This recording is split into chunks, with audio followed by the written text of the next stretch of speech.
Hello guys, ரொம்ப முக்கியமான video இது. ஒரு ஃபோட்டோகிராஃபருக்குமே வெட்டிங்கில் நீங்கள் கேமராவில் என்ன செட்டிங் யூஸ் பண்ணணும், அதே மாதிரி என்ன லென்ஸ் யூஸ் பண்ணணும், அதுக்கப்புறம் ஒரு ஃபோட்டோகிராஃபருக்கு கேமராவோட செட்டிங்ஸ் கண்ட்ரோல்ஸ் எல்லாத்தையும் தாண்டி என்னென்ன மாதிரியான ஸ்கில்லெல்லாம் இருக்கணும் அப்படிங்கிறத கம்ப்ளீட்டாக டீட்டெயிலாக இந்த வீடியோவில் பார்க்க போகிறோம்.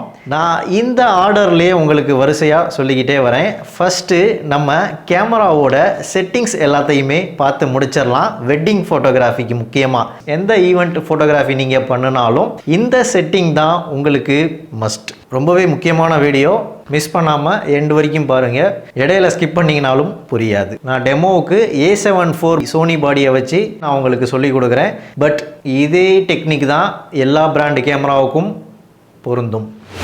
ஃபஸ்ட்டு நம்ம கார்டை ஃபார்மட் பண்ணிக்கணும், அதுதான் ரொம்ப முக்கியம். கார்டை ஃபார்மட் பண்ணுறதுக்கு மெனுவில் இமேஜ் குவாலிட்டி, அதாவது ஷூட்டிங் மெனுவில் உள்ள வந்தோம் அப்படின்னா இமேஜ் குவாலிட்டிக்கு அடுத்ததாக மீடியான்னு இருக்கும். மீடியாவில் பார்த்தீங்கன்னா ஃபார்மட்டுன்னு இருக்கும். இந்த ஃபார்மட்டில் உள்ளே போயிட்டு 2 கார்ட் ஸ்லாட்டுக்கும் இண்டிவிஜுவலாக ஃபார்மட் பண்ணிக்கலாம். ஸோ நான் 2 கார்டு போட்டிருக்கேன். 2 கார்டையும் ஃபஸ்ட்டு கார்டை இப்போ ஃபார்மட் பண்ணுறேன். ஓகே, ஃபஸ்ட்டு கார்டு ஃபார்மட் ஆகிடுச்சு. இப்போது செகண்ட் கார்டையும் ஃபார்மட் பண்ணிக்கலாம். ஒரு ஷூட்டுக்கு எடுத்துகிட்டு போகிறதுக்கு முன்னாடியும் கண்டிப்பாக இந்த மாதிரி கார்டை கம்ப்ளீட்டாக நம்ம ஃபார்மட் அடித்து தான் எடுத்துகிட்டு போகணும். அப்போ தான் கார்டு கரப்ட் ஆகாமல் இருக்கும். தென் மோட் செலெக்ஷன் ரொம்பவே முக்கியம். மோடு தான் நம்ம ஃபஸ்ட்டு செலக்ட் பண்ணணும். நம்ம எந்த மோடில் வச்சு ஷூட் பண்ண போகிறோம் அப்படிங்கிறது தான் ஃபஸ்ட்டு நம்ம பார்க்க வேண்டிய விஷயம். வெட்டிங்க்கு யூஸ் பண்ணக்கூடிய மோடு பார்த்தீங்கன்னா மேக்ஸிமம் மேனுவல் மோட்ல தான் வச்சு ஷூட் பண்ற மாதிரி இருக்கும். ஏன்னு பார்த்தீங்கன்னா நம்ம ஃபிளாஷ் யூஸ் பண்ணுவோம் இல்லையா, அதனால மேனுவல்ல தான் நமக்கு டோட்டல் கண்ட்ரோல்ஸ் கிடைக்கும். ஓகே, இப்போ மேனுவல் மோட்ல வச்சாச்சு. மேனுவல் மோடில் நம்ம செமி ஆட்டோமேட்டிக் மெத்தட்லையும் கேமராவை ஹேண்டில் பண்ண வைக்க முடியும். அதுக்கு ஐஎஸ்ஓவை நீங்கள் ஆட்டோவில் போட்டோம் அப்படின்னா, ஃப்ளாஷ் ஃபோட்டோகிராஃபி பண்ணும்போது நான் சொல்லலை, கேண்டிட் ஃபோட்டோகிராஃபி பண்ணுறீங்க, ஃப்ளாஷே இல்லாமல் ஷூட் பண்ணுறீங்க அப்படிங்கிற பட்சத்தில் உங்களுக்கு லைட்டிங் மாறிக்கிட்டே இருக்குது, எக்ஸ்போஷர் மாறிக்கிட்டே இருக்குது. அப்படிங்கிற பட்சத்தில் நீங்கள் ஐஎஸ்ஓவை ஆட்டோவில் போட்டுட்டு ஆட்டோமேட்டிக்காக நீங்கள் ஷட்டர் ஸ்பீடையும் அப்பர்ச்சரையும் உங்களுக்கு ஏற்ற மாதிரி வச்சுட்டு ஷூட் பண்ணிக்கலாம். உங்கள் கேமரா எக்ஸ்போஷர் தேவையான அளவுக்கு ஐஎஸ்ஓவை பேலன்ஸ் பண்ணிக்கிட்டே இருக்கும். அதுலேயும் ஐஎஸ்ஓ ரொம்ப அதிகம் போயிடாத அளவுக்கு நீங்கள் பார்த்துக்கணும். 100 ஐஎஸ்ஓவிலேருந்து ஒரு 2000 ஐஎஸ்ஓக்குள்ளே மெயின்டைன் பண்ணிக்கலாம், அல்லது ஒரு 3000 ஐஎஸ்ஓக்குள்ளே மெயின்டைன் பண்ணிக்கலாம். டிபெண்ட்ஸ் அப்பான் யுவர் கேமரா பாடி. உங்களோட கேமரா பாடி ஃபுல் ஃப்ரேம் ஆச்சுன்னா நீங்கள் 6000 ஐஎஸ்ஓ வரைக்கும் கூட போகலாம், ஒன்றும் பிரச்சனை இல்லை. இதுவே கிராப் பாடியாக இருந்துச்சுன்னா 3000 தாண்டிடாதீங்க. லேட்டஸ்ட் கிராப் பாடியில் சொல்கிறேன். இதுவே கொஞ்சம் ஓல்டு பழைய டிஎஸ்எல்ஆர் கிராப் பாடிஸ்லாம் இருக்குதுல்ல, அதிலலாம் பார்த்தீங்கன்னா 800 ஐஎஸ்ஓக்கு மேலே கொண்டு போகவே கூடாது, கண்டிப்பாக நாய்ஸ் வந்துடும். இதற்கு பதிலாக இன்னொரு மோடு இருக்குது, அதுவுமே செமி ஆட்டோமேட்டிக் மோடு தான். அதுவுமே நீங்கள் இன்டோர் இல்லாமல் அவுட்டோரில் ஃப்ளாஷ் இல்லாமல் ஷூட் பண்ணும்போது மட்டும்தான் நீங்கள் அதை யூஸ் பண்ணணும். அதுதான் ஏ மோடு. நம்ம கேண்டிட் ஃபோட்டோ எடுக்கிறோம் அப்படின்னா ஏ மோடில் கூட வச்சு ஷூட் பண்ணிக்கலாம். ஏ மோடுங்கிறது அப்பர்ச்சர் ப்ரையாரிட்டி மோடு. ஸோ இதில் வச்சு கூட நம்ம செமி ஆட்டோமேட்டிக்காக கேமராவை ஹேண்டில் பண்ணிக்கலாம். இந்த மாதிரி அப்பர்ச்சர் ப்ரையாரிட்டி மோடில் வச்சு நீங்கள் ஷூட் பண்ணும்போது முக்கியமாக நீங்கள் பார்க்க வேண்டிய விஷயம் என்னென்னா, அப்பர்ச்சரை உங்கள் கண்ட்ரோலில் நீங்கள் வச்சுருப்பீங்க. ஷட்டர் ஸ்பீடு ஆட்டோமேட்டிக்காக கேமராவே மாற்றிக்கிட்டு இருக்கும். அந்த மாதிரி மாற்றிக்கிட்டு இருக்கையில் உங்களுக்கு தேவையான அளவு ஷட்டர் ஸ்பீடு உங்களுக்கு கிடைக்குதாங்கிறத நீங்கள் கவனத்தில் வச்சுக்கிட்டே இருக்கணும். அப்பர்ச்சர் ப்ரையாரிட்டி மோடில் வச்சு, ஏன்னா நீங்கள் அப்பர்ச்சரை உங்கள் கண்ட்ரோலில் வச்சுருப்பீங்க, ஒன்றும் பிரச்சனை இல்லை. பேக்ரவுண்ட் பிளர் வேணும்னா எஃப் நம்பரை குறைச்சி வச்சுக்குவீங்க, ஃபுல்லாக ஃபோக்கஸில் வேணும் அப்படின்னா எஃப் நம்பரை கூட்டி வச்சுக்குப்பீங்க. அப்படிங்கும்போது ஷட்டர் ஸ்பீடை அதுவே மேனேஜ் பண்ணிக்கிட்டு இருக்கோம். ஐஎஸ்ஓ கம்மியாக இருக்குதுங்கிற பட்சத்தில் கேமராவே ஷட்டர் ஸ்பீடை ரொம்ப குறைச்சி விட்டுரும். அப்போ ஹேண்ட் ஷேக் வரத்துக்கு வாய்ப்பு இருக்குது. கையால் கேமராவை பிடிச்சி ஷூட் பண்ணணும் அப்படின்னா அதற்கு மினிமம் ஷட்டர் ஸ்பீடுன்னு நான் ஒரு வேல்யூ உங்களுக்கு கேமரா வச்சு சொல்லிக் கொடுக்கும்போது சொல்லியிருக்கேன். ஸோ அந்த லிமிட்டை தாண்டி உங்களுக்கு ஷட்டர் ஸ்பீடு இருக்குதாங்கிறத செக் பண்ணிக்கணும். அதற்கு தேவையான அளவு ஐஎஸ்ஓவை நீங்கள் அப்பர்ச்சர் ப்ரையாரிட்டி மோடில் கொடுத்தா மட்டும்தான் உங்களுக்கு ஷட்டர் ஸ்பீட் உங்கள் சப்ஜெக்ட்டுக்கு தேவையான அளவுக்கு கிடைக்கும். மோடை செலக்ட் பண்ணியாச்சு. அடுத்து நம்ம செலக்ட் பண்ண வேண்டியது ஃபைல் ஃபார்மட். ஷூட்டிங் மெனுவில் ஃபர்ஸ்ட் இருக்கிறதே பார்த்தீங்கன்னா இமேஜ் குவாலிட்டி தான். அதாவது இமேஜ் குவாலிட்டியில் உள்ளே போனோன்னா அதில் தான் என்ன மாதிரியான ஃபைல் நமக்கு செட் பண்ணணுங்கிற எல்லா ஆப்ஷனுமே இங்கேயே இருக்கும். இதில் நம்ம ஃபர்ஸ்ட் செலக்ட் பண்ண வேண்டியது ஜேபெக்கா ஹெச்இஐஎஃப்ஆ அப்படிங்கிறது தான். இதில் வந்து 420 422ங்கிறதெல்லாம் இதில் இருக்கும். பட் மேக்சிமம் நமக்கு வந்து ஜேபெக் தான் அதிகமாக நம்ம யூஸ் பண்ணுவோம். ஏன்னா நம்ம எல்லா இமேஜ் எடிட்டிங் சாஃப்ட்வேர் ஃபோட்டோஷாப் இது எல்லாமே வந்துட்டு ஜேபெக் தான் சப்போர்ட் பண்ணுற மாதிரி இருக்கும். அதனால நம்ம ஜேபெக்ல தான் வச்சுக்கணும். அடுத்து பார்த்தீங்கன்னா இமேஜ் குவாலிட்டி. இதில் பார்த்தீங்கன்னா இந்த மீடியா செட்டிங் இருக்கு இல்லையா, இது உள்ளே போனோம்னா இதில் வந்து ரெக்கார்டிங் மீடியாங்கிறது வந்து இது வந்து கார்டு 1ல் கார்டு 2ல் இது ரெண்டுலையுமே வந்துட்டு நமக்கு ஃபோட்டோ எடுக்கிற ஃபோட்டோ சேவ் ஆகணுமா அப்படிங்கிறது. இதை நம்ம வந்து நான் 2 கார்டு போட்டிருக்கனால சைமல்டேனியஸா அடுத்த கார்டுலையும் ஸ்டோர் ஆகணும், கார்டு 1லையும் ஸ்டோர் ஆகணும், கார்டு 2லையும் ஸ்டோர் ஆகணுங்கிற மாதிரி நான் சைமல்டேனியஸ்ங்கிறத கொடுத்து வச்சிருக்கேன். அதாவது ஃபோட்டோங்கிறதுக்கு இங்கே கேமரா சிம்பிள் இருக்கு இல்லையா, ஸோ இது வந்து ஃபோட்டோ. வீடியோவுக்கு பார்த்தீங்கன்னா எனக்கு ரெக்கார்டிங் மீடியா 1ல் மட்டும் வச்சிருக்கேன். இதுலயே இன்னொரு ஆப்ஷன் பார்த்தீங்கன்னா ஆட்டோ ஸ்விட்ச் மீடியா அப்படிங்கிறது. இந்த ஒரு கார்டு வந்து ரொம்ப முடிஞ்சதுக்கு அப்புறமா பார்த்தீங்கன்னா அடுத்த கார்டில் அது ஆட்டோமேட்டிக்காக போய் ஸ்டோர் ஆகும். அதுக்காக தான் நான் இங்கே ஆட்டோ ஸ்விட்ச் மீடியாங்கிறத ஆன்ல வச்சிருக்கேன். Again image quality setting back வந்துருவோம். இதில் பார்த்தீங்கன்னா ஃபர்ஸ்ட் நம்ம செட் பண்ண வேண்டிய விஷயம் ஃபைல் ஃபார்மட். ஃபைல் ஃபார்மட்ல நமக்கு ராவும் வேணும் ஜேபெக்கும் வேணுங்கிறதுனால நான் ரெண்டையுமே வச்சிருக்கேன். நம்ம மேக்சிமம் வெட்டிங்ல பார்த்தீங்கன்னா ஜேபெக்ல தான் நம்ம எடுக்கிற மாதிரி இருக்கும்.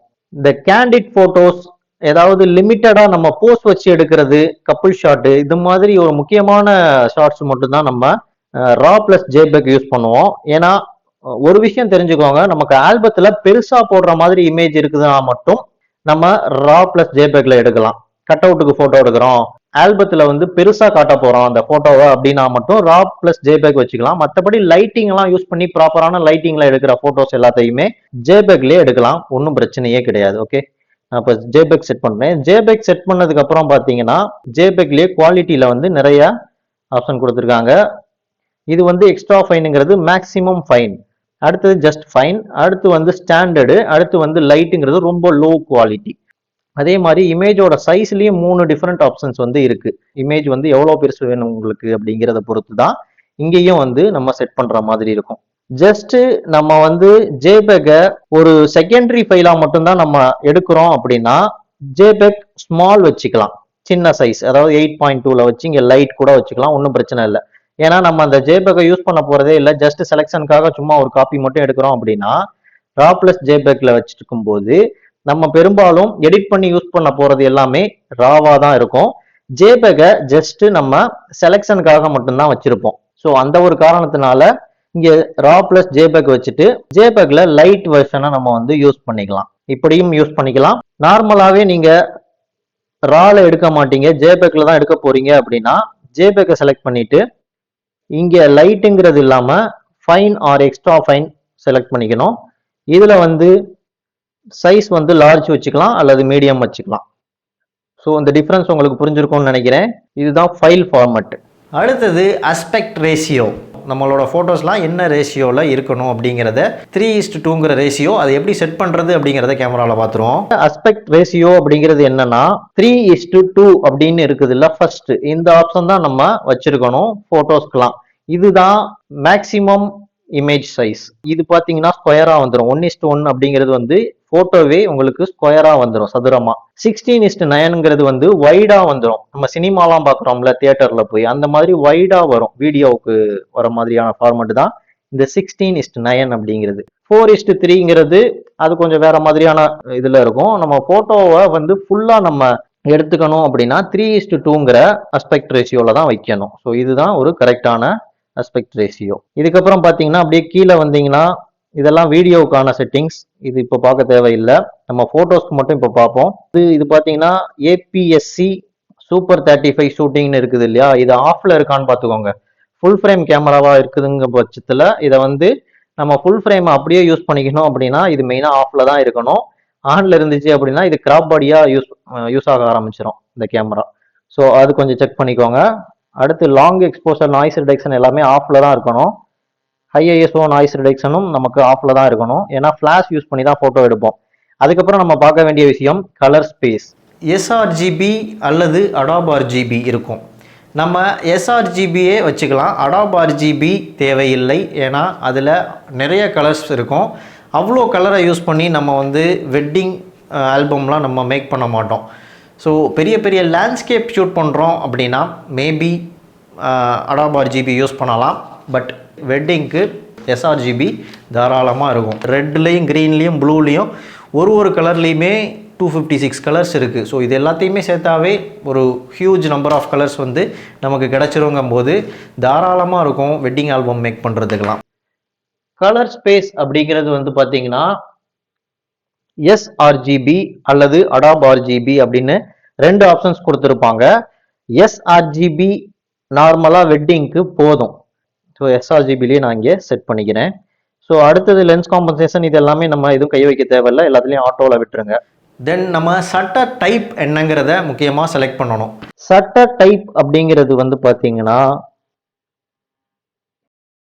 ஷூட்டிங் மெனுலேயே கீழே வந்து சட்டர் அண்ட் சைலண்ட்னு இருக்குது இல்லையா, இதுக்குள்ள போனோம்னா இங்கே பார்த்தீங்கன்னா சட்டர் டைப்னு இருக்கும். இதுல வந்து முக்கியமா நம்ம ஃபிளாஷ் யூஸ் பண்றோம் அப்படின்னா மெக்கானிக்கல் சட்டர் தான் வச்சிருக்கணும். எலக்ட்ரானிக் சட்டர் வச்சிங்க அப்படின்னா ஃபிளாஷ் ஒர்க் பண்ணாது. எலக்ட்ரானிக் சட்டர் அப்படிங்கிறது வந்து இமேஜை ஜஸ்ட் ஸ்கேன் பண்ணி தான் அது ஒரு போட்டோவா பதிவாகும். பிசிக்கலா அங்க எந்த ஒரு மூவ்மெண்ட்டும் நடக்காது. அதனால நம்ம மெக்கானிக்கல் சட்டர் தான் நம்ம யூஸ் பண்ணணும், எலக்ட்ரானிக் சட்டர் யூஸ் பண்ணக்கூடாது. வெட்டிங்கில் மெக்கானிக்கல் சட்டர் தான் யூஸ் பண்ணுற மாதிரி இருக்கும். ஒருவேளை அவைலபிள் லைட்டை வச்சு நீங்கள் ஷூட் பண்ணுறீங்க அப்படின்னா அந்த இடத்துல நல்ல லைட்டிங் இருந்துச்சுன்னா மட்டும் நீங்கள் எலக்ட்ரானிக் சட்டர் யூஸ் பண்ணிக்கோங்க. லோ லைட்டில் நீங்கள் எலக்ட்ரானிக் சட்டர் யூஸ் பண்ணிங்கன்னா லைனாக உங்களுக்கு அந்த ஃபோட்டோவில் தெரியும். அது ஒரு பிரச்சனை. இன்னொன்று பார்த்தீங்கன்னா ஏதாவது மூவிங் சப்ஜெக்டை நீங்கள் ஷூட் பண்ணும்போதும் எலக்ட்ரானிக் சட்டர் யூஸ் பண்ணக்கூடாது. ஏன்னா இப்படி ஒன்று சுற்றி வந்துக்கிட்டு இருக்கு அப்படின்னா இப்படி பெண்டாகி தெரியும் உங்களுக்கு. ஸோ அந்த மாதிரி வளைஞ்சி நெளிஞ்செலாம் வரும். ஸோ இதெல்லாம் இருக்கக்கூடாது. அப்படியே ஃப்ரீஸ் பண்ணி தெரியணும் அப்படின்னா நீங்கள் மெக்கானிக்கல் சட்டர் தான் யூஸ் பண்ணணும். ஓகே. தென் டிரைவ் மோடு, இதுலேயே 6th ஆப்ஷனாக இருக்குது பாருங்கள் ஷூட்டிங் மெனுக்குள்ளேயே, இதுதான் டிரைவ் மோடு. இதில் உள்ளே வந்தோன்னா ஃபர்ஸ்டே இருக்குது பாருங்கள் டிரைவ் மோடுன்னு, இதுக்குள்ளே போய்க்கோங்க. இதில் வரிசையாக சில ஆப்ஷன்ஸ் கொடுத்துருக்காங்க. ஃபர்ஸ்ட் இருக்கிறது சிங்கிள் ஷூட்டிங், ரெண்டாவது இருக்கிறது கண்டினியூஸ் ஷூட்டிங். இதுலேயே இன்னும் கீழே போனீங்க அப்படின்னா டைமர் வச்சு ஷூட் பண்ணுறது, 5 செகண்ட்ஸ் 10 செகண்ட்ஸ் இந்த மாதிரி டைமரை நம்ம ஆல்டர் பண்ணி நம்ம டைமர் வச்சு ஷூட் பண்ணிக்கலாம். மெயினாக வெட்டிங்க்கு பார்த்தீங்கன்னா continuous shooting low and mid and high plus இதெல்லாம் எப்போ யூஸ் பண்ணுவோம் அப்படின்னா ஃபிளாஷ் இல்லாமல் முக்கியமாக ஷூட் பண்ண போகிறோம் அப்படின்னா இந்த கண்டினியூஸ் ஷூட்டிங் நம்ம யூஸ் பண்ணலாம். ஏதாவது எக்ஸ்பிரஷனை கேண்டிடா நம்ம ஷூட் பண்றோம் அப்படின்னாலும் இந்த கண்டினியூஸ் ஷூட்டிங் நம்ம யூஸ் பண்ணிக்கலாம். மற்றபடி நார்மலா ஃபிளாஷ் வச்சு யூஸ் பண்றதுக்கும் குரூப் போட்டோ, போர்ட்ரைட் போட்டோ இந்த மாதிரி எல்லா போட்டோஸ்க்குமே மேக்சிமம் வெட்டிங்ல சிங்கிள் ஷூட்டிங் அப்படிங்கிறது தாராளமா இருக்கும். வேற எதுவும் தேவையில்லை. இந்த டிரைவ் மோட அக்சஸ் பண்றதுக்கு நார்மலா இங்கே செட்டிங் போய் தான் வரணும்னு இல்லை, இங்கேயே பார்த்தீங்கன்னா டிரைவ் மோடுக்கான ஆப்ஷன் கொடுத்துருக்காங்க. இந்த பட்டனை கிளிக் பண்ணாவே நமக்கு டைரக்டா டிரைவ் மோடுக்கு போயிடும். அவுட்டோரில் ஏதாவது மூமெண்ட்டை நம்ம கேப்சர் பண்ணணும்னா மட்டும் கண்டினியூஸ் போகலாம், மற்றபடி சிங்கிள் போதும். தென் ஃபோக்கஸ் பாயிண்ட். ஃபோக்கஸ் பாயிண்ட்டுங்கிறது வந்து பார்த்தீங்கன்னா AFMF-குள்ள வந்துக்கலாம். ஃபர்ஸ்ட் ஆப்ஷனாகவே இருக்கு பாருங்க AFMF அப்படின்னு. இதுக்குள்ள போனீங்கன்னா ஃபோக்கஸ் மோடுன்னு இருக்கும், அதுக்குள்ள போய்க்கலாம். சிங்கிள் ஷாட் AF அப்படின்னு ஒன்று இருக்குது, ஆட்டோமேட்டிக் AF அப்படின்னு ஒன்று இருக்குது, கண்டினியூஸ் AF இருக்குது, DMF இருக்குது, மேனுவல் ஃபோக்கஸ் இருக்குது. இதுல நம்ம எது வெட்டிங்க்கு வைக்கணும்னு பார்த்தீங்கன்னா சிங்கிள் ஷாட் AF இதுதான் அதிகப்படியா நம்ம யூஸ் பண்ணுவோம்.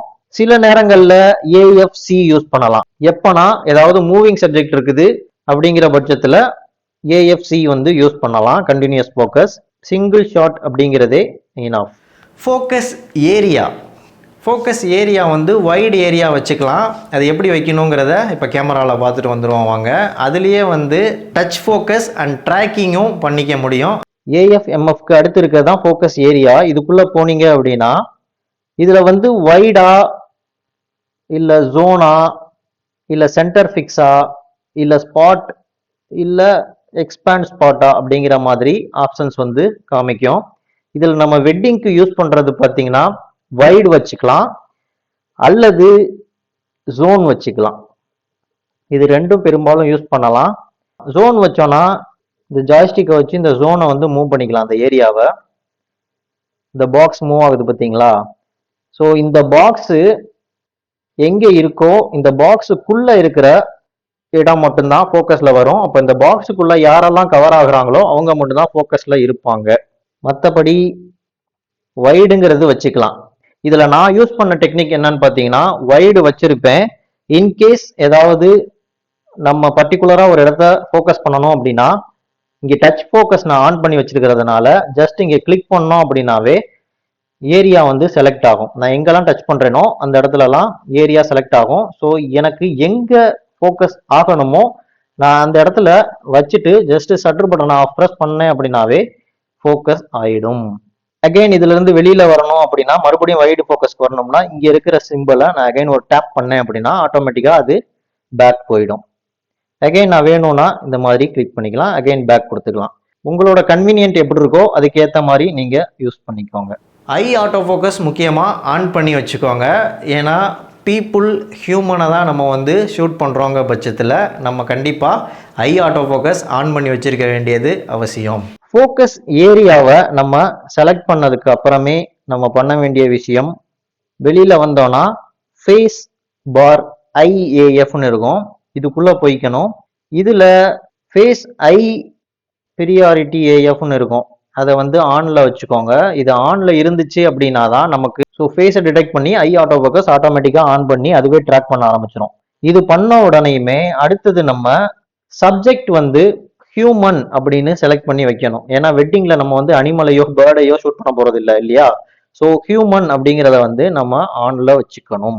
தென் மீட்டரிங் மோடு வந்து இந்த எக்ஸ்போசர் செட்டிங்கில் உள்ள வந்துக்கணும். இதில் பார்த்தீங்கன்னா மீட்டரிங்னு 3வது ஆப்ஷனாக இருக்குது பாருங்க. இதில் போயிட்டு மீட்டரிங் மோடு மல்டி சென்டர்வைட்டட் ஸ்பாட் அப்படின்னு சொல்லிட்டு இந்த ஆப்ஷன்லாம் இருக்குது இல்லையா? இதில் நம்ம மல்டி அப்படிங்கிறது தான் பெரும்பாலும் வெட்டிங்கில் யூஸ் பண்ணுற மாதிரி இருக்கும். ஏன்னா ஃப்ளாஷ் வச்சு நம்ம ஷூட் பண்ணுறதுனால செமி ஆட்டோமேட்டிக் மோடு யூஸ் பண்ணாதான் நமக்கு இந்த மீட்டரிங்லாம் யூஸ் ஆகும். ஃப்ளாஷ் யூஸ் பண்ணி மேனுவல் எக்ஸ்போசர் யூஸ் பண்ணி ஷூட் பண்ணும்போது இது எதுவுமே பெருசாக ஒர்க் ஆகாது. ஸோ இதுலேயே இருக்கட்டும். ஓகே, மீட்டரிங் மோட் மல்டியில் வச்சுக்கணும். அடுத்து முக்கியமானது ஒயிட் பேலன்ஸ், ரொம்ப ரொம்ப முக்கியம். ஒயிட் பேலன்ஸ் நீங்கள் கேமில் கரெக்டாக செட் பண்ணியிருந்தால்தான் உங்களோட ஃபோட்டோ பார்க்குறதுக்கு எக்ஸாக்ட் கலரில் கரெக்டாக இருக்கும். இல்லைனா அது கண்டிப்பாக பார்க்குறதுக்கு அவ்வளோ இன்ட்ரெஸ்டிங்கான ஒரு இமேஜாகவே இருக்காது. ஸோ ஒயிட் பேலன்ஸை கெல்வினில் மேனேஜ் பண்ண கற்றுக்கோங்க. ரொம்ப லைட்டிங் கண்ணா பின்னான்னு இருக்குதுன்னா மட்டும் நீங்கள் ஆட்டோ ஒயிட் பேலன்ஸ் போகலாம். அதை எப்படி நம்ம செட் பண்ணலாம் அப்படிங்கிறத கேமராவில் டெமோ பார்த்துருவோம் வாங்க. ஒயிட் பேலன்ஸ் எதில் இருக்கும்னு பார்த்தீங்கன்னா இந்த எக்ஸ்போசர்லேயே கீழே பார்த்தீங்கன்னா ஒயிட் பேலன்ஸ் அப்படின்னு இருக்கும். இதில் உள்ளே போனோன்னா கெல்வினில் செட் பண்ணி வச்சுருக்கேன். இது மேக்ஸிமம் வந்து நம்ம வெட்டிங்கில் 4700 to 5300 யூஸ் பண்ணலாம். ஃப்ளாஷ் யூஸ் பண்ணும்போது முக்கியமாக நம்ம ஸ்ட்ரோப் லைட்லாம் கூட யூஸ் பண்ணுவோம் இல்லையா? ஸோ அந்த மாதிரி நேரங்களில் இதையே வச்சு யூஸ் பண்ணிக்கலாம். ஒருவேளை மண்டபத்தில் ஏதாவது மெஜெண்டா டோன் அதிகமாக இருக்குது அப்படின்னா க்ரீன் சைடு இன்க்ரீஸ் பண்ணிக்கலாம். இல்லை ஒரு மாதிரி வார்ம் டோன் அதிகமாக இருக்குன்னா கூல் சைடு கொஞ்சம் அதிகமாக இன்க்ரீஸ் பண்ணிக்கலாம். ஸோ இது மாதிரி எந்த கலர் அதிகமாக இருக்கோ அதுக்கு ஆப்போசிட் கலர் சைடு நம்ம மூவ் பண்ணி இதை அட்ஜஸ்ட் பண்ணி வச்சுக்கிட்டோம் அப்படின்னா நமக்கு அக்யூரேட்டான கலர் வந்து கிடைக்கும். கெல்வினில் வச்சு யூஸ் பண்ணும்போது இந்த மெத்தட், ஒருவேளை உங்கள் மண்டபத்தில் ஏதாவது லைட்ஸ் கண்ணா பின்னான் இருக்கு, கலர் வேற வேற கலர்லாம் போட்டு வச்சிருக்கிறாங்க அப்படிங்கிற பட்சத்தில் ஒயிட் பேலன்ஸ் நம்ம ஆட்டோவில் கூட போட்டு எடுத்துக்கலாம். வேற வழி கிடையாது. ஏன்னா நம்மளால ஒயிட் பேலன்ஸை கரெக்டாக கணிக்க முடியல அப்படின்னா ஒயிட் பேலன்ஸை ஆட்டோவில் போட்டு எடுங்க, தப்பு கிடையாது.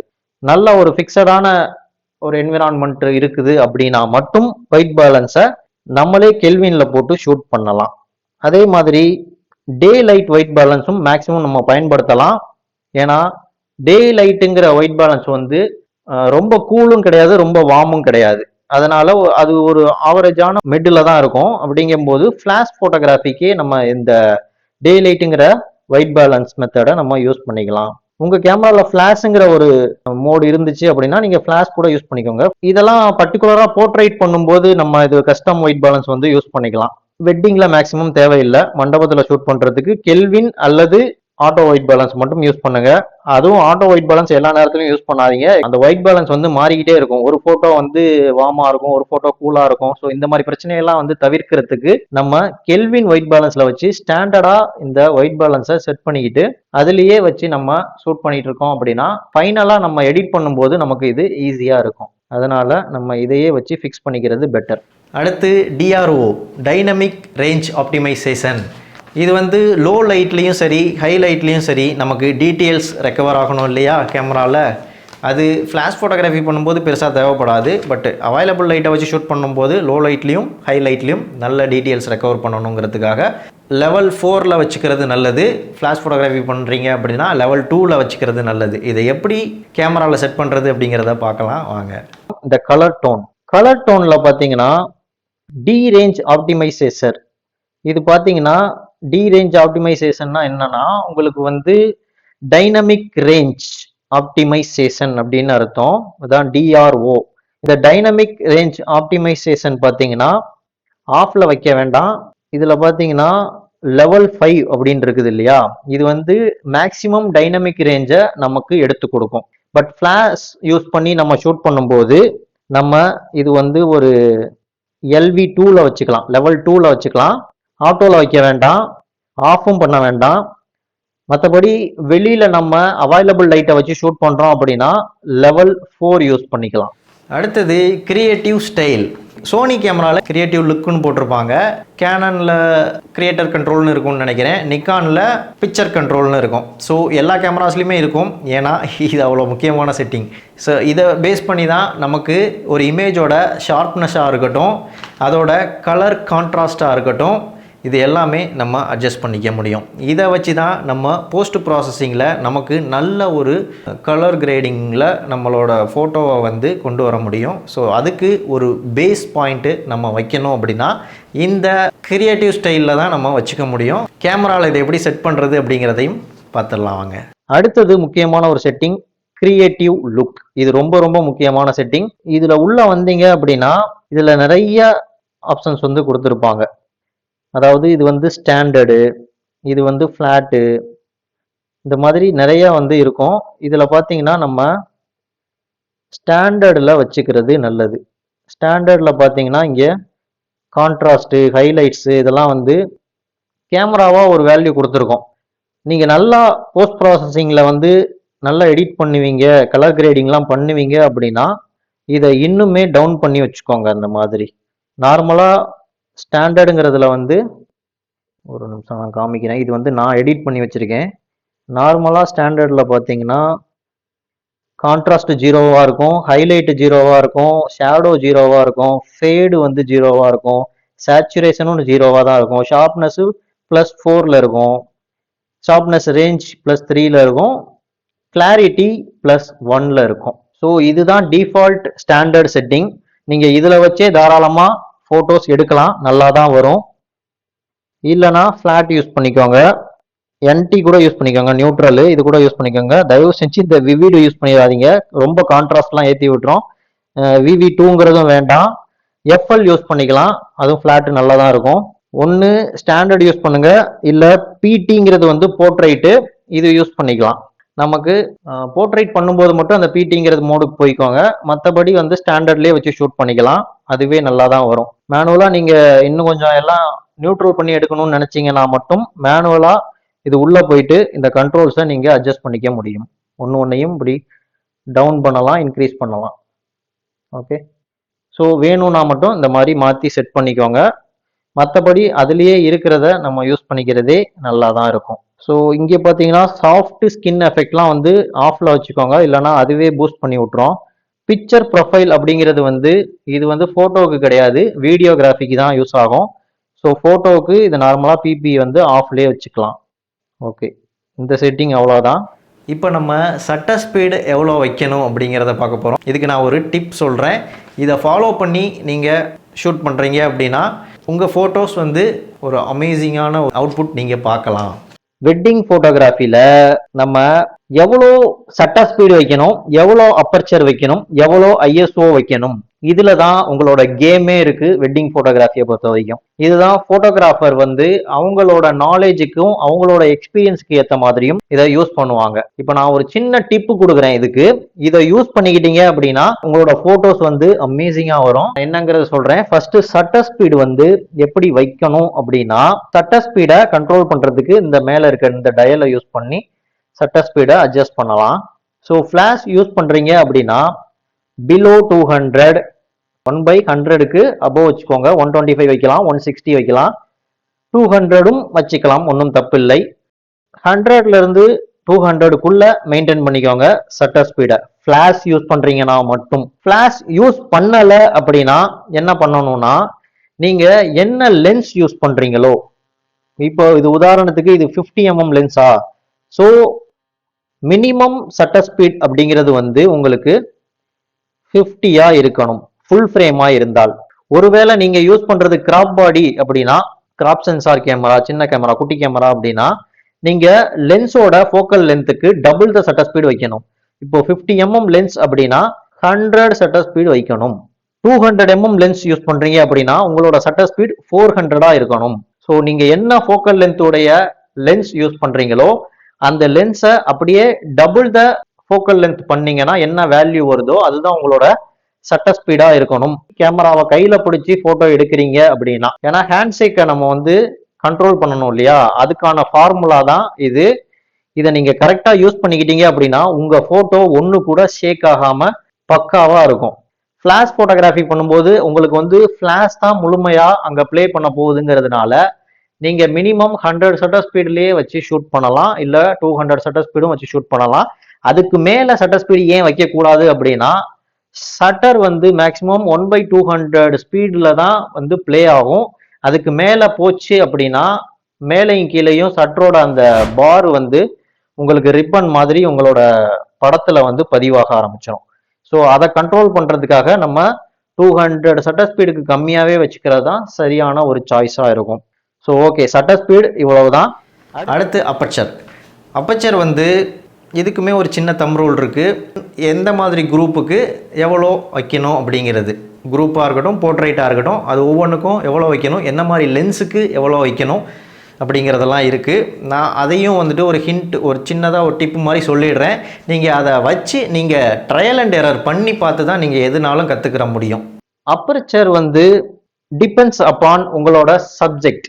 ஸோ சிங்கிள் பர்சனை நீங்கள் ஷூட் பண்ணுறீங்க அப்படின்னா உங்களுக்கு நல்ல பேக்ரவுண்ட் பிளர் வேணும் அப்படின்னா நீங்கள் 1.8 இல்லை f1.2 1.4லாம் கூட சில லென்சஸ்ல இருக்கும்.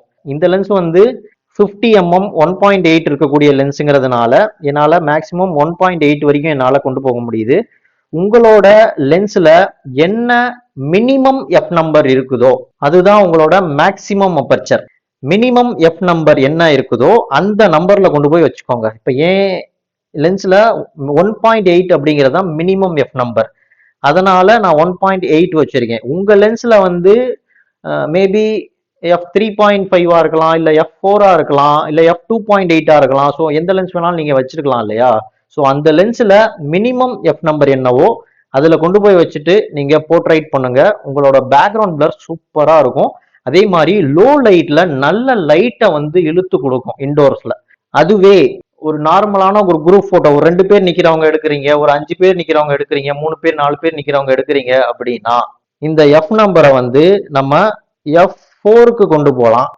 அதுவும் டிபெண்ட்ஸ் அப்பான் உங்களோட ஃப்ரேம்ல வந்து சப்ஜெக்ட் எவ்வளவு தூரத்துல நிக்கிறாங்க, எல்லாருமே ஃபோக்கஸ்ல இருக்காங்களா அப்படிங்கிறதெல்லாம் அதெல்லாம் பொறுத்து தான் இந்த எஃப் நம்பரை நீங்க வந்து சூஸ் பண்ணணும். பெரிய பெரிய குரூப்லாம் நீங்க எடுக்க போறீங்க அப்படின்னா நீங்க அபோவ் 5.6 போயிடணும்.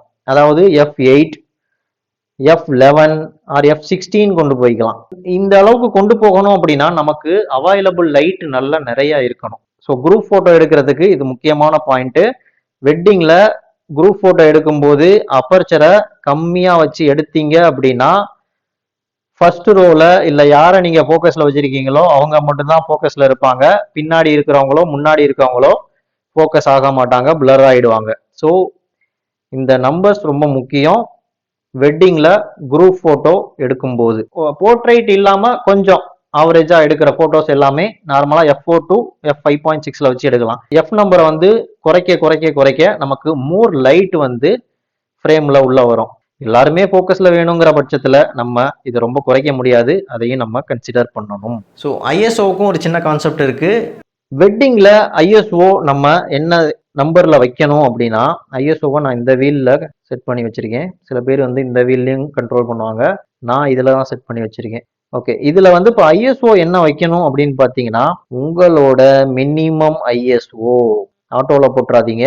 மேனுவல்ல இருக்கும்போது உங்களோட ஐஎஸ்ஓ வந்து 100ல வச்சு முடிஞ்ச வரைக்கும் லைட் வந்து அவைலபிளா கொடுத்து எடுக்க பாருங்க. ஒருவேளை உங்களோட லைட் வந்து பவர் பத்தல, உங்க ஸ்டோப் லைட்டோ மண்டபத்துல நீங்க ஸ்டேஜுக்கு செட் பண்ணிருக்க லைட்டோ பவர் கம்மியா இருக்கு அப்படிங்கிற பட்சத்துல இந்த ஐஎஸ்ஓவை கொஞ்சம் இன்க்ரீஸ் பண்ணிக்கோங்க. உங்களுக்கு தேவையான அளவுக்கு ஃப்ரேம்ல லைட் கொடுக்குற அளவுக்கு இதை இன்க்ரீஸ் பண்ணிக்கோங்க. பட் ரொம்ப இன்க்ரீஸ் பண்ணிடாதீங்க. முதல்ல நீங்க பார்க்க வேண்டிய விஷயம் இதுதான், ஐஎஸ்ஓவை மினிமமா வச்சு ஷூட் பண்ணணும், இல்லைன்னா நாய்ஸ் அதிகமாயிடும் போட்டோல. ஸோ அது ரொம்ப முக்கியமான விஷயம். ஃபுல் ஃப்ரேம் கேமராவை பொறுத்த வரைக்கும் அது ஒரு பெரிய விஷயமா இருக்காது. நான் இதுக்குமே ஒரு ஃபார்முலா சொல்றேன் உங்களுக்கு. ஐஎஸ்ஓ வந்து நீங்க ஓல்டு டைப் டிஎஸ்எல்ஆர் கேமராலாம் கிராப் பாடி வச்சிருக்கீங்க அப்படின்னா அதுலலாம் வந்து 100ல இருந்து 800 ஐஎஸ்ஓ வரைக்கும் தான் நீங்கள் யூஸ் பண்ணணும். அதுக்கு மேல போனீங்கன்னா கண்டிப்பா நாய்ஸ் தெரியும். இப்ப வந்திருக்கிற மாடர்ன் டிஎஸ்எல்ஆர் மிரர்லெஸ் கேமராஸ்லாம் கிராப் பாடி வந்திருக்குல்ல, கொஞ்சம் high and graph body 80,000 90,000 1 lakh தாண்டி கூட கிராப் பாடிஸ்லாம் இருக்குது. ஸோ அந்த மாதிரி கிராப் பாடிலாம் ஹை அண்ட் கிராப் பாடிஸ்லாம் நீங்க வந்துட்டு ஐஎஸ்ஓ வந்து 3200 வரைக்கும் கூட எடுத்துட்டு போகலாம். இது வரைக்குமே நாய்ஸ் தெரியாம ஓரளவு நல்ல போட்டோஸ் வந்து எடுத்து கொடுக்கும்.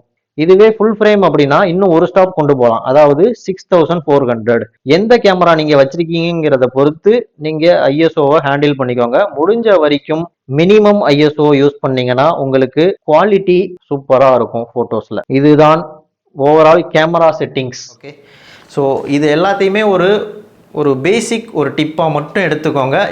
இதை மட்டுமே வச்சு உங்களோட இதை வந்து பண்ண முடியாது. ஏன்னா வெட்டிங் ஃபோட்டோகிராஃபி அப்படிங்கிறது வந்து அதுக்குன்னு ஒரு செட்டிங் கிடையாது. ஸோ செட்டிங் அப்படிங்கிறது வந்து மாறிக்கிட்டே தான் இருக்கும் கேமராவில். நம்ம இடத்துக்கு ஏற்ற மாதிரி, லைட்டிங்க்கு ஏற்ற மாதிரியும், டிஸ்டன்ஸுக்கு ஏற்ற மாதிரியும், நம்ம யூஸ் பண்ணுற லென்ஸுக்கு ஏற்ற மாதிரியும், அங்கே இருக்கிற அவைலபிள் கலர்ஸ் அந்த இதுக்கெல்லாம் ஏற்ற மாதிரியும் நம்ம வந்து அந்த செட்டிங்கை வந்து மாற்றிக்கிட்டே தான் இருப்போம். அடுத்தது என்னென்ன மாதிரியான லென்ஸ்லாம் நம்ம வெட்டிங்க்கும் ஈவெண்ட் ஃபோட்டோகிராஃபிக்கும் யூஸ் பண்ண போகிறோம் அப்படிங்கிறதையும் இந்த வீடியோவில் கம்ப்ளீட்டாக பார்க்கலாம். 24 to 105 mm இருக்கக்கூடிய ஒரு all in one lens. All in one lens இல்லாம இது வந்து கான்ஸ்டன்ட் F4 இருக்கக்கூடிய லென்ஸு, ஜி லென்ஸு. OSS அப்படின்னா ஆப்டிக்கல் ஸ்டடி ஷாட் இருக்கக்கூடிய லென்ஸு. அதாவது இந்த லென்ஸ்ல ஸ்டெபிளைசேஷன் இருக்கும். ஓரளவுக்கு லோ ஷட்டர் ஸ்பீடு வச்சு எடுக்கும் போதுமே இந்த லென்ஸ் ஓரளவுக்கு ஹேண்ட் ஷேக்கை கண்ட்ரோல் பண்ணி போட்டோ எடுத்து கொடுக்குங்கிறது தான் அதுக்கான அர்த்தம். ட்ரைபாட் நம்ம யூஸ் பண்ணும்போது இதை ஆஃப்ல வச்சு நம்ம யூஸ் பண்ணுவோம், மற்றபடி இதை ஆன்ல வச்சு யூஸ் பண்ணிக்கலாம். அதே மாதிரி AF/MFக்கு ஒரு ஸ்விட்ச் கொடுத்துருக்காங்க. இது ரொம்பவே நல்ல விஷயம் லென்ஸ்ல இருக்கிறது. நம்ம வேணுங்கிற போது மேனுவல் ஃபோக்கஸ்க்கும் ஆட்டோ ஃபோக்கஸ்க்கும் ஆட்டோமேட்டிக்கா ஸ்விட்ச் ஆகிக்கலாம் வெளியில இருந்தே. 24ல இருந்து 105 mm வரைக்கும் இருக்கிறதுனால இந்த ஒரு லென்ஸே ஈவெண்ட் ஃபுல்லாவே நம்ம யூஸ் பண்ணிக்க முடியும். இதுல மினிமம் F நம்பருங்கிறது F4 தான் இருக்கு, இதுக்கு கீழே இல்ல. சிக்மால 28 to 105 F2.8ன்னு சொல்லி ஒரு லென்ஸ் கொடுத்துருக்காங்க. அந்த லென்ஸ் இதை விட இன்னும் லோ லைட்ல பர்ஃபார்மன்ஸ் நல்லா இருக்கும். ஓகே, அடுத்து வேற என்ன லென்ஸ் வேணும்னா இந்த சோனி 50 mm லென்ஸ் சீப்பரா கிடைக்கக்கூடிய ஒரு லென்ஸ். ஸோ இந்த லென்ஸும் நீங்க வச்சுக்கிறது ரொம்பவே நல்ல விஷயமா இருக்கும். வெட்டிங்க்கும் ஈவெண்ட் நம்ம ஷூட் பண்றதுக்கும் இந்த 2 லென்ஸ் காம்போவே உங்களுக்கு தாராளமா போதும். எந்த ஒரு ஈவெண்டா இருந்தாலும் இது 2 வச்சே முடிச்சிடலாம். நம்ம வைடு குரூப் போட்டோ எல்லாமே இந்த லென்ஸை வச்சு எடுக்க முடியும். போர்ட்ரைட் பண்றீங்க அப்படின்னா இந்த லென்ஸை வச்சு எடுத்துக்கலாம். போர்ட்ரைட் கொஞ்சம் வைடா எடுக்கணும் அப்படின்லாம் நினைச்சீங்க அப்படின்னா இதுலயே 35 mm 1.8 இருக்கு, 1.4 இருக்கு. ஸோ அந்த மாதிரி லென்ஸ் நம்ம வந்து யூஸ் பண்ணிக்கலாம். அதுக்கும் மேல இன்னும் கொஞ்சம் போர்ட்ரைட்லாம் நல்லா பேக்ரவுண்ட்லாம் நல்லா டீப் பொக்காவோட வேணும் அப்படின்னா இந்த மாதிரி ஒரு 90 mm நான் 90mm வச்சிருக்கேன். இதுலயே 85mm ஒன்று இருக்கும். அது 1.8 இருக்கிறது. இது 90mm 2.8 இருக்க லென்ஸ். அதோட இது வந்து மேக்ரோ சப்போர்ட்டபிள் லென்ஸ். வீடியோவுக்கும் நல்லா இருக்கும். இதோட குவாலிட்டியும் நல்லா இருக்கும். இதுவும் ஒரு ஜி லென்ஸ் தான். ஸோ ஆட்டோ ஃபோக்கஸ் மேனுவல் ஃபோக்கஸ்க்கு இங்கேயே ஸ்விட்ச் கொடுத்துருக்காங்க. இதுவே 85mm 1.8 இருக்கிற லென்ஸ் வச்சிருக்கீங்க அப்படின்னா இந்த அளவுக்கு பில்ட் குவாலிட்டி இருக்காது. ஆனால் அதுல பேக்ரவுண்ட் பிளர்லாம் இதை விட நல்லாவே இருக்கும். அதுல 2.8 விட 1.8 இல்லையா? ஸோ நீங்க 85யும் சேர்ந்து வாங்கி வச்சுக்கோங்க. அல்லது 135mm பிரைம் இருக்குது, அதை கூட வாங்கி வச்சுக்கலாம். நீங்க ஸ்டார்ட் பண்ணும்போது இனிஷியலா அந்த ஒரு லென்ஸே போதும். இந்த லென்ஸ்ல நல்ல பேக்ரவுண்ட் பிளர்ல ஒரு போட்டோ எடுக்கணும்னா எப்படின்னா, இந்த 105mm இருக்கு பாருங்க, இந்த நல்லா இப்படி ஃபுல் ஜூம் பண்ணிட்டீங்க அப்படின்னா 105mm வந்துடும். இதுல F4 வச்சுட்டு நீங்க ஷூட் பண்றீங்க அப்படின்னா ஓரளவுக்கு பேக்ரவுண்ட் பிளர் நல்லாவே கிடைக்கும் இந்த லென்ஸ்லயுமே. ஸோ நீங்க அந்த அளவுக்கு சப்ஜெக்ட்டுக்கு பின்னாடி போற மாதிரி இருக்கும். நான் அந்த ஒரு காரணத்துக்காக 50mm ஒன்று வாங்கி வச்சுக்கோங்கன்னு சொல்றேன். ஓகே, இதையும் காட்டிலும் உங்களுக்கு வைடு தேவைப்பட்டுச்சு அப்படின்னா இது வந்து என்னோட 16mm லென்ஸ். இது வீடியோக்கெல்லாம் கூட யூஸ் பண்ணிக்கலாம். 16mmங்கிறது அல்ட்ரா வைட் லென்ஸ். இதுல பாத்தீங்கன்னா மேனுவலா அப்பர்ச்சரை கண்ட்ரோல் பண்றதுக்கு ஒரு ரிங் ஒன்று கொடுத்துருக்காங்க. அதே மாதிரி இது ஆட்டோமேட்டிக்காவும் இந்த அப்பர்ச்சரை கண்ட்ரோல் பண்ணிக்க முடியும். f1.8 இருக்கக்கூடிய 16mm லென்ஸ். பெரிய பெரிய குரூப் எல்லாம் எடுக்கிறதுக்கெல்லாம் இதை யூஸ் பண்ணலாம். சீனை வந்து நல்லா வைடரா காமிக்கிறதுக்கு இந்த 16mm அல்ட்ரா வைட் லென்ஸ் வந்து யூஸ்ஃபுல்லா இருக்கும். பெரிய பெரிய லேண்ட்ஸ்கேப்லாம் கூட இதுல எடுக்க முடியும். கேமரா செட்டிங்கையும் தாண்டி ஃபோட்டோகிராஃபர்ஸ்க்கு என்ன ஸ்கில் வேணும் அப்படின்னா, உங்களுக்கு கரெக்டாக ஒரு ஃபோட்டோவை ஃப்ரேமிங் பண்ண தெரிஞ்சிருக்கணும். அதாவது கேமரா ஆங்கிள் அது கரெக்டாக இருக்கணும். ஃப்ரேமிங் எப்படி ஃப்ரேம் வச்சா அந்த சப்ஜெக்ட் பார்க்க அழகாக இருக்கும் அப்படிங்கிறது தெரிஞ்சிருக்கணும். அதாவது கம்போசிஷனை கரெக்டாக தெரிஞ்சு வச்சுருந்து உங்களோட சப்ஜெக்டை கரெக்டாக ஃப்ரேமிங் பண்ணால் மட்டும்தான் உங்களோட ஃபோட்டோகிராஃபி ஆங்கிள் வந்து கரெக்டாக வரும். இதுக்கப்புறம் லைட்டிங் டெக்னிக்ஸ் கண்டிப்பாக தெரிஞ்சுக்கணும். அதாவது லைட்டிங் நாலேஜ்னு சொல்லுவோம். அவைலபிள் லைட்டாக இருக்கட்டும் அல்லது நீங்கள் யூஸ் பண்ணுற ஆர்டிஃபிஷியல் லைட்டு, ஸ்ட்ராப் லைட்டு இல்லை எதுவாகவும் இருக்கட்டும், அதை எவ்வளோ தூரத்துலேருந்து அடிக்கணும், எவ்வளோ பவரில் அடிக்கணும், என்ன ஆங்கிள்லேருந்து அடிக்கணும், இது எல்லாமே தெரிஞ்சிருக்கணும். சன்லைட்டே நீங்கள் யூஸ் பண்ணாலும் சரி, அதை எந்த ஆங்கிள்லேருந்து யூஸ் பண்ணணும், சப்ஜெக்டை எந்த பக்கமாக ப்ளேஸ் பண்ணணும், எப்படி ப்ளேஸ் பண்ணால் அவங்க எப்படி ரிஃப்ளெக்ட் ஆவாங்க அப்படிங்கிறது எல்லாமே உங்கள் நாலேஜுக்கு தெரிஞ்சிருக்கணும். ஸோ இது எல்லாத்தையுமே நீங்கள் அனலைஸ் பண்ணி ஆகணும், ஸ்டடி பண்ணி ஆகணும். இதுக்கு மேலே ரொம்ப முக்கியமான விஷயம் சப்ஜெக்ட் நாலேஜ் அப்படிங்கிறது. சப்ஜெக்ட் நாலேஜ் அப்படின்னா என்னன்னா, ஒரு சப்ஜெக்ட் அது ஹியூமனாக இருக்கட்டும், அனிமலாக இருக்கட்டும், பேர்டாக இருக்கட்டும், ஏதோ ஒரு உயிருள்ள பொருளோ உயிரில்லாத பொருளோ, மூவ் ஆகிற பொருளோ மூவ் ஆகாத பொருளோ, அது எப்போ என்ன மாதிரி மூமெண்ட் கொடுக்கும், எந்த லைட்டிங்கில் எப்படி அது பிரதிபலிக்கும், இந்த விஷயங்கள் தெரிஞ்சால் மட்டுமே நீங்கள் ஒரு ஃபோட்டோகிராஃபர். ஸோ இந்த விஷயங்களை நீங்கள் கண்டிப்பாக படிக்கணுங்க. இது கண்டிப்பாக படித்து தான் ஆகணும். அல்லது உங்களுக்கு ப்ராக்டிஸில் தான் இது வந்து கற்றுக்க முடியும். ஸோ தொடர்ந்து ப்ராக்டிஸ் பண்ணிக்கிட்டே இருந்தால் மட்டும்தான் சப்ஜெக்ட் நாலேஜ் வரும். இப்போ வெட்டிங்கில் வந்து எப்படி சப்ஜெக்ட் நாலேஜ் நான் சொல்கிறேன் அப்படின்னா, எப்போ யார் என்ன எக்ஸ்ப்ரெஷன் கொடுப்பாங்க.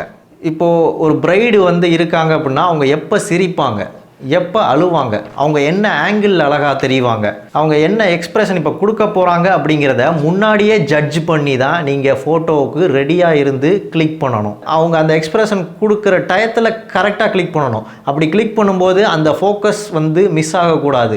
நடந்து வராங்க அப்படின்னா பின்காலை தூக்கியிருந்தால் நல்லா இருக்குமா, முன்காலை தூக்கியிருந்தால் நல்லா இருக்குமா, கப்புலாக அவங்க ஃபேஸ் டு ஃபேஸ் பார்த்துட்டு ஓடி வந்தால் நல்லா இருக்குமா, இல்லை அது கேமராவை பார்த்துட்டு ஓடி வந்தால் நல்லா இருக்குமா, இது எல்லாத்தையும் அஸ் அ ஃபோட்டோகிராஃபராக நாம தான் ஜட்ஜ் பண்ணணும். அந்த நாலேஜ் உங்களுக்கு இருக்குதா அப்படிங்கிறத நீங்களே உங்களை கேட்டுக்கோங்க. இல்லைனாலும் ஒன்றும் பிரச்சனை இல்லை. ஒரு 2-3 வெட்டிங்கோ ஈவெண்ட்டோ ஷூட் பண்ண தான் வரும். எல்லாருமே பர்ஃபெக்ட்டும் கிடையாது. அதனால் நம்ம எடுக்கிறது தான் ஃபோட்டோ, அதை இம்ப்ரூவ் பண்ணிக்க முடியும். ஒன்றும் அது ஒரு பெரிய விஷயமே கிடையாது. இப்போ இருக்கிற கேமரா கியர்ஸ்லாம் பார்த்தீங்கன்னா நிறைய அப்டேட்ஸ் வந்துக்கிட்டே இருக்குது, நிறையா ஃபீச்சர்ஸ்டிக்காக நிறையா வந்துக்கிட்டே இருக்குது. அப்படிங்கும்போது ஒரு கிளிக்கு 11 ஃபோட்டோ 20 ஃபோட்டோலாம் இப்போது ஈஸியாக எடுத்துருது. எக்ஸ்ப்ரெஷனுங்கிறது மிஸ் ஆகிறதுக்கு சான்சஸே இல்லை. ரெண்டாவது ஃபில்ம் ரோலும் கிடையாது. இப்போது கார்டில் தான் நம்ம சேவ் பண்ணுறோம். அப்படிங்கும்போது எவ்வளோ ஃபோட்டோஸ் வந்து டெலீட் ஆனாலும் அது பிரச்சனையே இல்லை. நல்ல ஃபோட்டோ நமக்கு ஒன்று கிடைச்சாலும் அது வந்து நின்று பேசும். அதுதான் நமக்கு முக்கியம். அதனால் நல்ல நல்ல ஃபோட்டோ எடுங்க, கரெக்டான ஃபோட்டோ எடுங்க, தெரிஞ்சு எடுங்க. ஒரு கம்போசிஷனும் எதுக்கு பண்ணுறோம், ஏன் பண்ணுறோம், எப்படி பண்ணால் அது நல்லா இருக்குங்கிறத ஒரு ஃபோட்டோவையும் யோசித்து கிளிக் பண்ணுங்கள். கரெக்டான செட்டிங் தான் வச்சுருக்கோமாங்கிறத பார்த்து கிளிக் பண்ணுங்கள். இது ரொம்பவே முக்கியம். ஒரு பிகினருக்கும் ஒரு ப்ரோ லெவல் ஃபோட்டோகிராஃபருக்கும் இதுதான் ஒரு முக்கியமான வித்தியாசம். ஏன்னா அவர் ஒரு ஃபோட்டோவையும் ஒரு ப்ரோ லெவல் ஃபோட்டோகிராஃபர் இம்பார்ட்டன்ட் கொடுத்து பார்த்து பார்த்து பார்த்து எல்லாமே சரியாக இருக்கான்னு பார்த்து தான் ஷட்டர் பட்டன் மேலே கையே வைப்பாங்க. ஆஃப் ப்ரெஸ் பண்ணியிருப்பாங்க. ஷட்டர் எப்போ ரிலீஸ் பண்ணணுங்கிறதுக்கு பல தடவை யோசித்து ஒரு ஃபோட்டோ கிளிக் பண்ணுவாங்க. அந்த ஃபோட்டோ பர்ஃபெக்டாக இருக்கும். பட் நம்ம 10 ஃபோட்டோ எடுத்தாலும் 10 ஃபோட்டோவும் சரியில்லாமல் இருக்கிறதும், ஒரு ஃபோட்டோ எடுத்தாலும் ஒரு ஃபோட்டோ நல்லா இருக்கிறதும் எது வேல்யூபிள்? 10 ஃபோட்டோ வேஸ்ட் பண்ணது வேல்யூவா, ஒரு ஃபோட்டோ கரெக்டான எடுத்தது வேல்யூவா? ஸோ அதை நீங்கள் தான் யோசிச்சுக்கணும். இனிமேல் வெட்டிங் ஃபோட்டோகிராஃபி அப்படிங்கிறது ஈஸியானதாக இருக்கும்னு நான் நம்புகிறேன். உங்களுக்கு ஏதாவது டவுட் இருக்குது அப்படின்னா கீழே கமெண்டில் சொல்லுங்கள். அதற்கான வீடியோவை அடுத்து பண்ணிடலாம். ஓகே, ஸோ இந்த வீடியோவில் தான் கைஸ், வேறு ஒரு இன்ஃபர்மேஷனோட அடுத்த வீடியோவில் பார்க்கலாம். அது வரைக்கும் பாய்.